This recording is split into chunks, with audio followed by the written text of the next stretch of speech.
All right, here we are. Passion Q&A session where I bring on fellow creative marketers, writers, just talented human beings to talk to about their journey starting their own business. And today I have a guest, Troy Sandidge, an online friend, fellow Chicagoan, fellow creative human being. Troy, we've been friends online for a while, and I'm glad we got to sit down and talk today. Terry, thanks for having me on the show, man. Yeah. Before we jump in, Troy, do you want to kind of give your elevator pitch about a little bit more about what you do? You have the Find Troy on there, kind of explain kind of the naming behind that too and everything. So everyone's like, "How do you find me?" I'm like, "Well, find Troy." Yeah, I've heard yeah, that a million times, so that's the running joke. yeah. So I help small to medium businesses and enterprise brands through social media to help convert, grow brand awareness, tell their stories and things like that. I think even in 2020, we still have people and brands and other individuals who think social media isn't a viable way to drive conversions, traffic, or anything like that. They're still in the traditional ways, traditional methods that have been seeing a decline for the past 10 years consistently. Not to throw shade or anything, and saying social media is Yeah, solves to all the answers, but social media does have a big place in being that highway connector to a lot of those things. So I help a lot of individuals strategize and figure out the blueprints around all that to make it work. yeah, absolutely. And Troy, the first things I want to talk about, I don't want to obviously ignore or overlook what's going on right now. And just with your experience helping different small businesses and enterprises come up with marketing strategies across social media, we're seeing a lot right now on social through different brands, the Instagram and the Black Square, people sending the resources, which is a great start. But what would you say to the business leaders, the small business owners, about how to navigate content, during this time and not make it seem like this is a trend? Exactly. I don't know if I'm having a lag, by the way. I apologize. Okay. I think one thing I was really thinking about, and I've been writing this post, a series of posts for a few days now. But the thoughts around it is, do not approach this as the theme content of the month. Like, Yeah. oh, right now it's about minorities, it's about people of color, about Black Lives Matter. Yep, let's filter and push a lot of content. Now, I'm not saying don't do it, be an ally, Yeah. have that good intent. However, do not use this again as a theme of the month style to make yourself have high engagement with the intent of driving people to grow your following and everything about that. If you're not within this movement, if you're not within a person of color, if you're not dealing with all these different things that we're dealing with as far as social injustice right now, currently in America, you are privileged, you are blessed, and we ask you to kind of take a back seat. And it's okay if Yeah. you've done everything that you could do from a marketing perspective, from a social media marketing perspective, nurturing, telling your story, having authentic engagement with your community, having a week of not really posting anything hardcore selling, you're going to be Yeah. perfectly fine. Your bottom Yeah. line isn't going to crash. You're not going to lose a million different things. You're going to be perfectly okay. Now, this is the time to take a step back and maybe learn, maybe analyze your brand, analyze your Yeah. communities, and seeing, are there things we can do? Are there things we can have conversations about within reason that nurtures the discussion, that empowers and amplifies others right now? This is a time for a lot of brands. A Yeah. lot of people don't typically want to elevate or other brands outside, maybe competitors or whatever. Now is the time to just come together for this one moment, because this isn't a business thing. We don't want people to make a profit off of this or anything like that. This Yeah. is really a human issue thing. This is Yeah. us making sure that both of us, as we're doing this live show now, and those that are watching, you Yeah. feel equal. No one in this country should feel less than. And right now, just take a step back, analyze and amplify when you can, but do not try to Yeah. blast noise right now. If you have a lot of ads running, maybe you should turn them off. Maybe you should turn them off. If you have scheduled posts out there right now, maybe you Yeah. should put a pause on them. Consider those things. Yeah, absolutely. And you reference amplifying the different voices, within the Black community. There's, tons of Black creatives and Black business owners out there. You can Google search Black businesses near me and support them. But I guess that's just one way to continue to amplify. But can you elaborate more on what you mean by that for brands? Like, let's say you're in a meeting. It's just like, Troy, how can we keep amplifying this movement or this support? Because it's almost like we don't want to make this just, I say this is a movement. It's just make this more of a normal thing, like an everyday thing where we're, you know, bringing awareness to all these, to the Black community. I think a lot of people, we've seen it from sports world to entertainment world. Everyone's trying to figure Yeah. out, what do we do? Yeah. And as a marketer, as a social media individual, as a creative, somewhat of a micro influencer, so to speak, and also by happen to be as I'm apparently Black as well, a lot of people have Yeah. come to me and asked me a lot of these questions, which are perfectly valid. And I've always Yeah. been a safe space to have those conversations to divulge knowledge and information. However, Yeah. we do also want to note that we don't want to have token Black professionals where, hey, I want to come to you, I want to have a conversation with you about this because I feel safe having a conversation with you versus Yeah. like being what else is going on. I would Yeah. advise, I'll stress this. A lot of companies push diversity and inclusion. However, Mhm. they're only really stuck on the diverse side. Yes, I have an X quota of Latinx, LGBTQIA, African American, Pacific Islander, and Asian communities in my Yeah. company, in my organization, or in my community. There needs to be a little bit more to that. It's one thing to have a diverse representation on your website and your graphic and everything else. It's another thing to be inclusive and hearing them, not saying anything, Yeah. not trying to spin it to put to sell, not trying to pivot different ways and try to get everything out of it, just to be quiet and listen and hear what they have to say and incorporate a lot of their ideals, a lot of their opinions into your branding, into your marketing, into your social media Yeah. communication strategy. That's something that a lot of brands right now to do, especially right now with COVID-19. I've been saying this for the past 2, 3+ months. Now is the time to look at your own inventory of your company, of your website, of your language, of your marketing strategies. If you need to rebuild your website, if you need all these different things, do it. But now, with the elevation, what's going on externally in the world, and specifically amongst the Black community in America, now is the time to really put an extra lens on, do we really live by these diverse and inclusive standards that we're trying to convey in our marketing messaging? Yeah. No, it's yeah, definitely great point, great insight there for a lot of marketers just trying to again to navigate this because again, we talked about we don't want this to be a trend. We don't want to, come off condescending and patronizing, the Black community of just like here's a token interview, here's a token post about this. It's really just the consistent action after this. And I think you gave some great insight about how brands and companies can do that. Do you have any personal experiences with companies you're working now where they've come to you, specifically, and how you're going to help them, or like any other type of recommendations? Sure. And not to obviously give away too much for privacy or anything like that, but I've had a Yeah, few yeah, I companies that have understand. come to me and we um, sat down, and it's rare. In the past 3 days, I've had more conversations with executive staff, C-suite leaders of various Yeah, companies across the country, whether in a live fashion, privately, or in a call, or through a text thread or a private DM thread, of just, what do I do? I want to help. I want to make sure I'm okay. Is there a checklist or things that I can look at to see if I'm really living this life of really impacting and empowering the Black community? And I welcome that. I thank a lot of individuals for their awareness. I'm very thankful that very people who maybe not be people of color are aware of their privilege, of aware of, I might have climbed the mhm, corporate ladder, or I might have had an easier time starting up my business to get more funds or whatever I need to do versus someone in the Latinx Black community and everything else to do the exact same thing. I need to change. I need to change this system. I've been instructing many of them to kind of be silent. And depending on okay, your personality of your brand, not everyone's a Nike. Not everyone exactly. can Yeah, rally that. You're not going to be. That's not your place. Some brands just needs to share and elevate when it makes sense, and other brands just, it's okay to be quiet right now.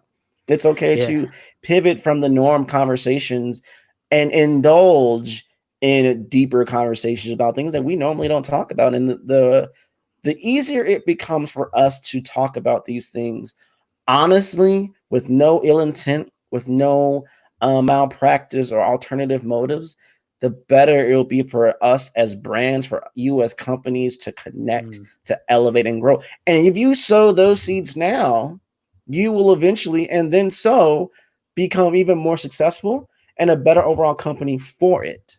Um, yeah, I've also really quick, I've been telling some brands yeah. No, um, to try not to take on too much or do too much.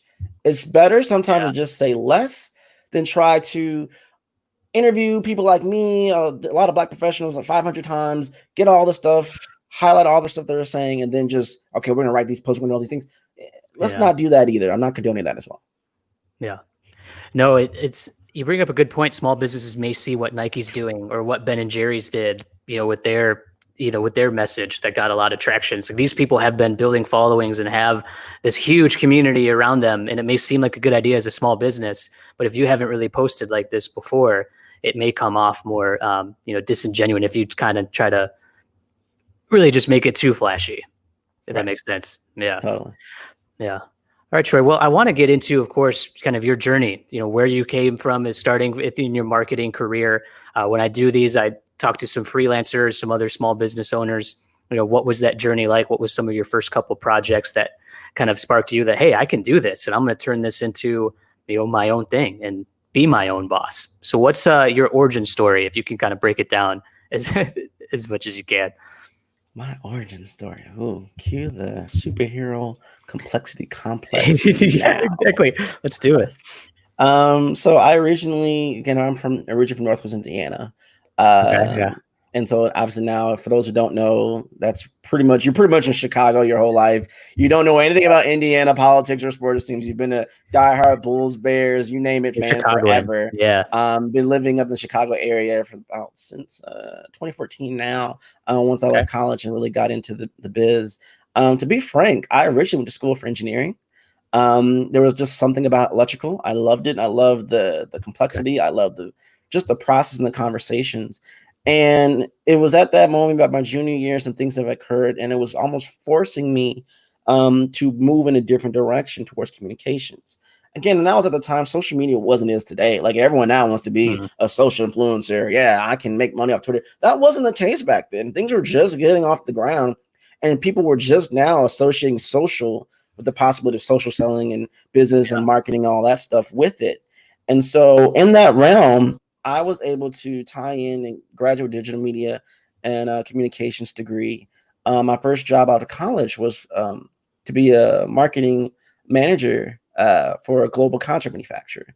And I had between that job or Boeing. Now Boeing Oh, would have been wow. more of the engineering side as a technician. I'm sorry. Wow. Yeah. Versus you can be the first market this company's ever had in 20 years for a global contract manufacturer, and you're just coming fresh out of college.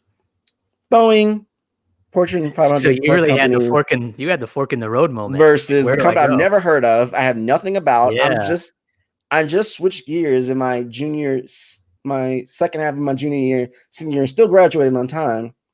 Well, I Yeah. won't even talk about how many credit hours it take the last 2 years to get that done, by the way.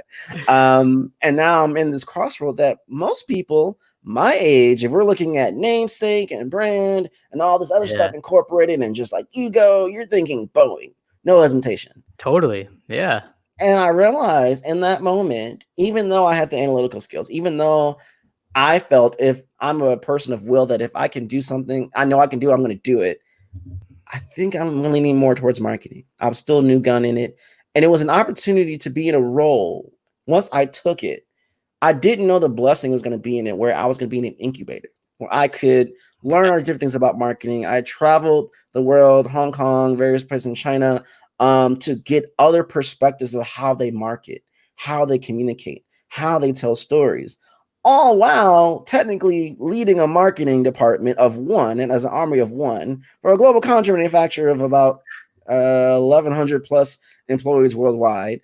Yeah. And going through phases of how to learn how to code a website, going through phases of graphic design and marketing and all these different things, how does social media work. August 2014 is when I really started Twitter. That's when Brand Okay. Chat was introduced in my life. And for those who know me, I'm now a moderator of Brand Chat, but that time Yeah. back then, I was just the people who didn't know anything. And from that moment and from that span of 3 years, again,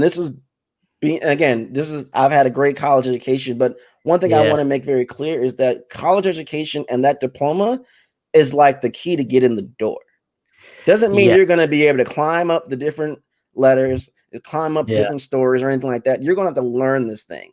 And I Yeah. would caution you that for those who are just testing it, let it be a test. Don't go all committed if you're not ready and if you're not passionate about it. Because when I failed, when things happened, when I lost jobs, when I lost opportunities as a freelancer or as a full-time employee for whatever the reason may have been, because I had that love and that passion for it, that's what kept me going.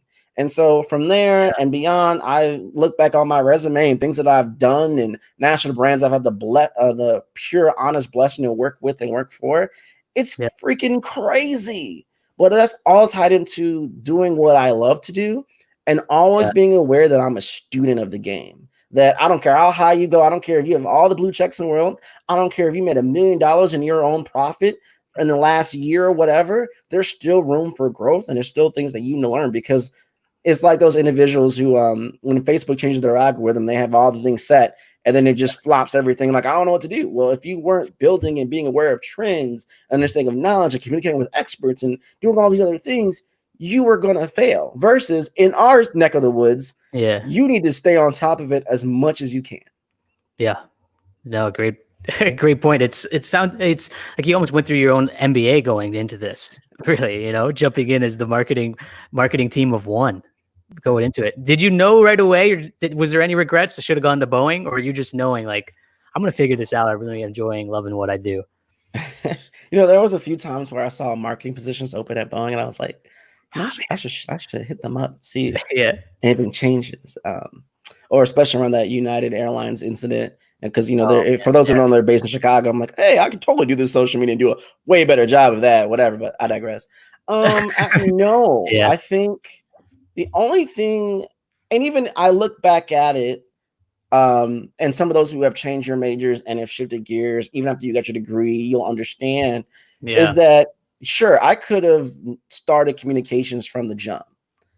But without going through engineering for 3 years and all the different things that I learned from an analytical and other things, the trial and error of how many nights I stayed up late and do all these other things, it wouldn't yeah, have made me the type of marketer with the marketing perspective that I have today. So I yeah. wouldn't change anything necessarily. I think it was the right decision. And I think looking back at it, I'm thankful that it all happened the way it did, Yeah. No, I know so many people, and even I'm in the same boat. I went as broadcast journalism. Now, as a copywriter, there's still that writing, creative side to it, of course. But even just trying to do that after college and just not it working out as I thought it would, I took from that and just pivoted into marketing. And I know so many people too in my journalism program who are now like content marketers and doing social media and PR. It's felt like a natural pivot for a lot of us.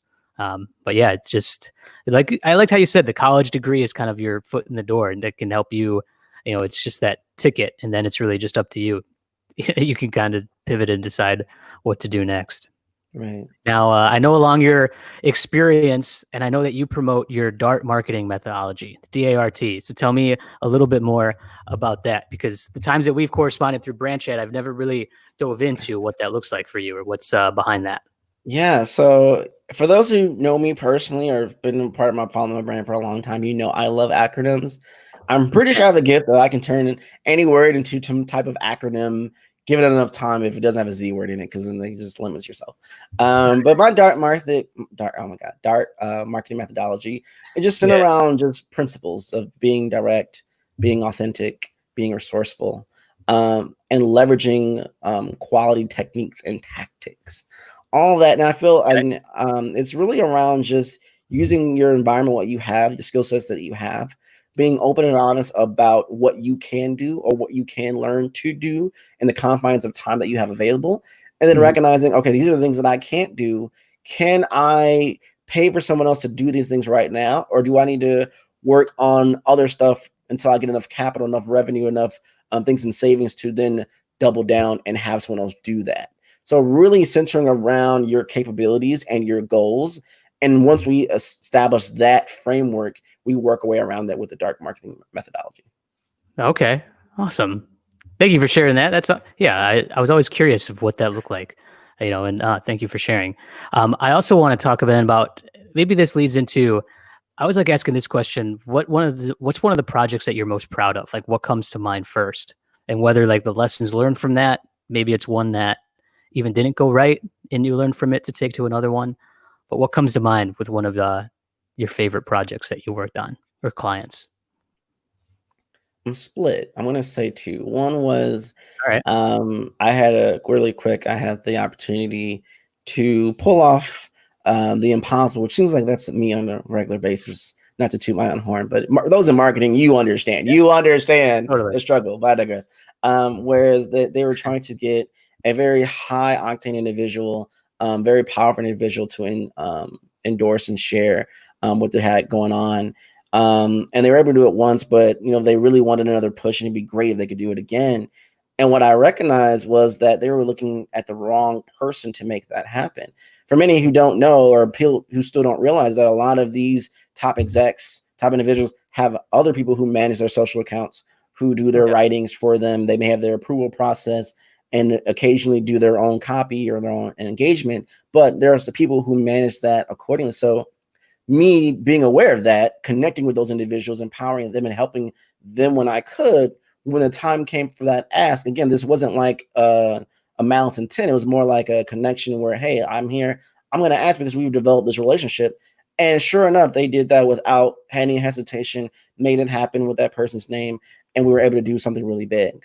Another thing that I'm really proud of, I worked on a project for Don't Text and Drive, working with Okay. State Farm, AT&T, and a lot of local and national brands within the state of Indiana for this campaign for about 3 to 6 months. And we were able to, again, it was really targeting, again, to minorities to make sure that they pledge to be safe, that they don't drink and drive, that they do all these things properly, don't text and everything like that while they're driving. And so Yeah. we were able to double those who signed up within that period. That hadn't happened ever in the 20 years they were doing this. And this was the first real campaign they focused on minorities and people of color. So I'm really proud of being part of that as well. What was some of the creative things that you did for that campaign? Can you share any of that? I mean, I Sure, a know it's little, public, yeah, but yeah, a little bit. Some yeah. of it was actually the video content of Okay. interviewing. Oh, well, a lot of people record it, but me having a privilege to just review hundreds and hundreds of video submissions, or those who had interviewed them, of, you know, recognizing how many people had died from, Yeah. drunk driving or texting while driving, or not being aware, not being educated of, respectful of the vehicle, and how they want to be a different, make a difference, how they loved to drive, and how they felt me having my license means something that a lot of people my age or my group or my don't have that. So they're driving without it, Yeah. risking it all. And so it was beyond just the fact of driving, is what it meant to them, to their families, and all these other components that came with it. So just dissecting those stories and putting together in campaigns and really letting them tell the story. It wasn't me doing that much. It was really just elevating their voices to hopefully bring change within my Yeah. community, my hometown community. Was that pretty recent? Because I've seen a lot of those here in Chicago, like on TV, of just like showing somebody doing like a quick Instagram story. It almost looked like about how she just started her business, and then it just said she passed away from a drunk driver, and it's just like kind of a black screen, and it's like, oh my, like it's Yeah. emotional, and yeah, it's just kind of user generated in a sense. There's But there's there's quite probably a a few variety. different variations in the main. All right. Actually, the time I did is about a few years ago back since Okay. then. Got it. Okay. All right, Troy, I want to get into my camera. Oh man. Hold on. Sorry. There we go. I want to get into some of the resources that you use. What are some of like the go-to recommended resources that help run your business every day? Because I've learned a lot from these, just some other different marketing tools that people use. So if you have some new recommendations, please fire away. I think between the both of us, I don't know if anything will be new, so to speak. But for those who are Yeah. watching and listening, I definitely get a structure, get a system, whether that be Yeah. Calendly or other ways to capture people's information from the standpoint of Yeah. them booking a time to talk to you, versus Yeah. the ideology of like, here's a contact form, fill it out. Now, you may have forgotten me in that moment. I can't capture that. I'm sending you emails, text, DMs, whatever. You're not responding. I'm spending all this effort and time on this individual. It's not working, versus having a system like Calendly and other systems that they can book a time to talk to you for whatever that service or product or just discussion that needs to be had with you as your business and Okay. representation. Obviously, everyone knows I'm a Twitter fanatic. Yeah, I'm pretty sure that's I how we can't met. go a day Yeah, without tweeting or at least being on Twitter. I don't think it's a problem. I think it's a way of a solution and my success yeah, to some degree. But I would say limit your social consumption to, at least for business, to those platforms who A, you know your customers are on, and B, that you love being on.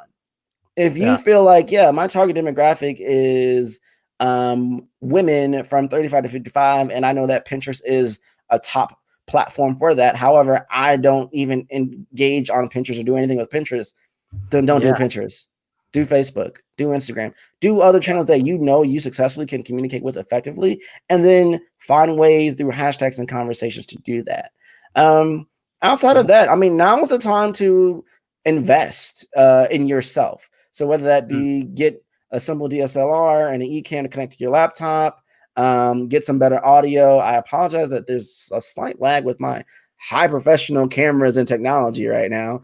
Well, look at So I just knocked over my webcam, man. It's just so like, that, but that's the thing with yeah, live, right? The show must go yeah, on. for real. But find those things, and you can. It doesn't have to be a lot of money, but just No, yeah, make it's sure not. that you have better audio. People can tolerate grainy looking, even this unfortunate current lag in video going on, and they appreciate the Yeah, audio behind it. You're gonna win the day. So focus on that $17.99 mic at Amazon. You'll get it in 3 days, if not sooner, with Amazon Prime, and keep it moving. Like, find these little simple things to make a big impact. It doesn't have to be a lot. It doesn't have to be much. I mean, people still use Canva. There's an app called Designer for those who are Android users like myself. yeah, That's a little bit more simpler to just create quick, simple graphics. There's a lot of things to your resources and things like that. And I mean, if you're not using YouTube to help elevate and educate yourself, I don't know what's going on in the 21st century with you. So just throw that out there. oh man, yeah, it's like the second most powerful search engine behind Google. I mean, it's owned by Google, but yeah, YouTube, it's a powerful source, and video in general, which I know you utilize a lot.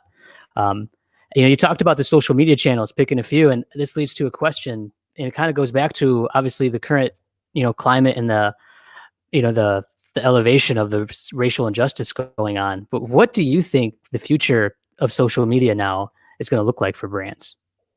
I think the future will finally be social. Okay, We still yeah, in 2020 have brands who schedule out indefinitely, who are tone deaf and not aware that I should pause something, that they're just mm, broadcasting versus having two-way conversations, encouraging people to contribute to their thoughts, encouraging people to contribute to their marketing principles and aesthetics and all the different things that they're doing. That way they're building the future campaigns, the future months of content and pieces literally from those who pay for their products, who pay for their services, who are brand advocates for them. And I'm not, yeah, and yeah, to some degree, yes, all of you should try to strive to be like a Nike, not in the sense of, it's a whole bunch of gray area B2C and B2B and all that other stuff and millions of dollars. And yeah, all that disregarding is really just owning your uniqueness within your industry and having real conversations that builds community. Now, I know a lot of individuals push that language and that tone day in and day out with empathy and everything else, which is valid. But yeah, sometimes it get lost in the noise of vanity metrics and systems. So definitely, I hope, and beyond where we come from this, is that we can now be more authentic and honest in our social conversations. Instead of broadcasting, we're having real conversations, and from those conversations is driving revenue, leads, and brand awareness for our brands moving forward beyond this year. yeah. Awesome. Not too much to add after that. It's a great point that just kind of visualizing it as being more social.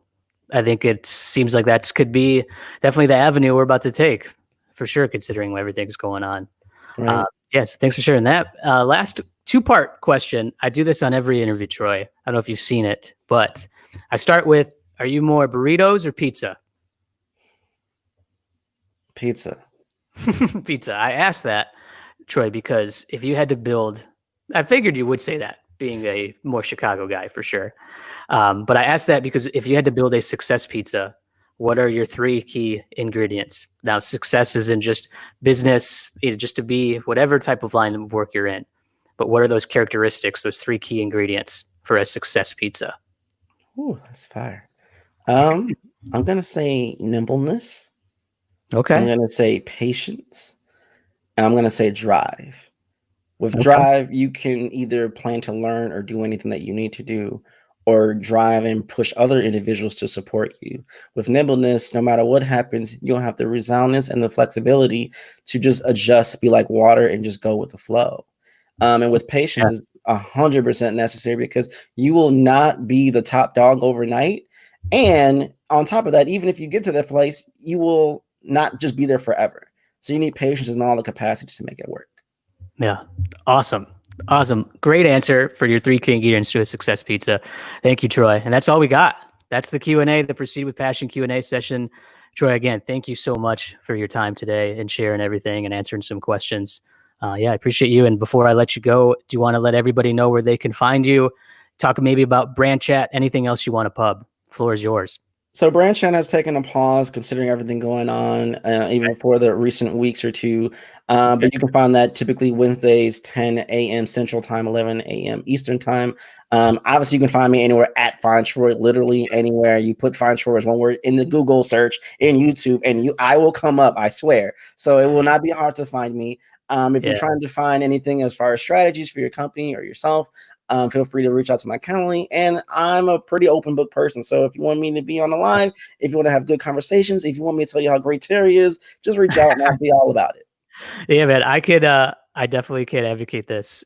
Troy's been great messaging him on Twitter, the DMs, commenting on it. He's always kind of paying attention, got one eye on it, and will, be real with you and answer you and interact. It's been a pleasure connecting with you online, and finally glad we got to do this for the first time. Hopefully more to come for sure. Yeah, man. Thanks for having me on, brother. All right, Troy. Thanks, man. All right, everybody. We'll see you next time.